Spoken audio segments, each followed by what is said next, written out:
native pig, nagagalit siya. Ayaw niyang tinitingnan yung mga anak niya.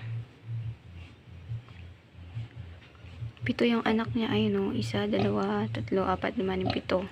Bali 3 itim, tapos 4 na puti. Lagyan lang namin ng dayami. Sayang namatay yung 2. Ayan guys, lumabas na ata inunan niya andun sa dulo. Kung nakikita niyo andun yun.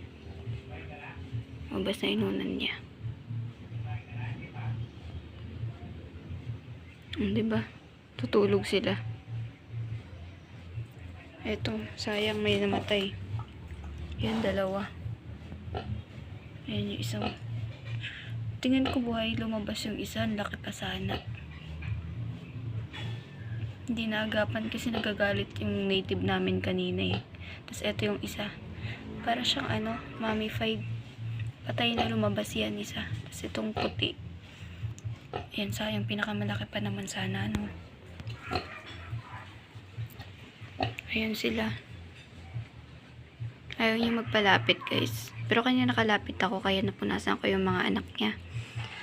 Hindi nga lang niya nakikita. Pag nakita niya nagagalit siya. Mabait naman yan eh. Lagi nga yung nagpapahaplos sa amin nun. Kaso kaninang umaga nagwa-wild siya. Parang sasakmalin niya kami.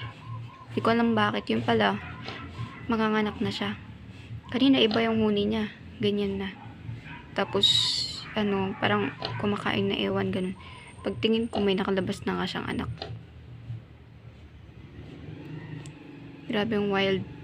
Dapat pala ang native talaga nakaano siya tali. Or, importante talaga yung farrowing pen.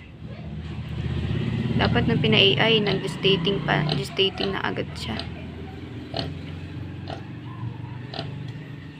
Yun ang kahalagahan ng gestating guys. Pag nag-AI kayo, mabilis lang. Hindi siya papalag. Pag naglandi na. Tapos pag manganganak, sa farrowing pen, ganun. Siguro pwede rin gestating pen. Para kahit tapos-taplosin mo, kunin mo yung anak niya, ganun. Hindi kanya agad makikita. Ito kasi anytime pag nagkamali, pwede kanyang makagat. Tapos kapag nag-uunahan yung mga anak niya, pag may umiyak, galit siya. Kala niya kinukuha yung anak niya.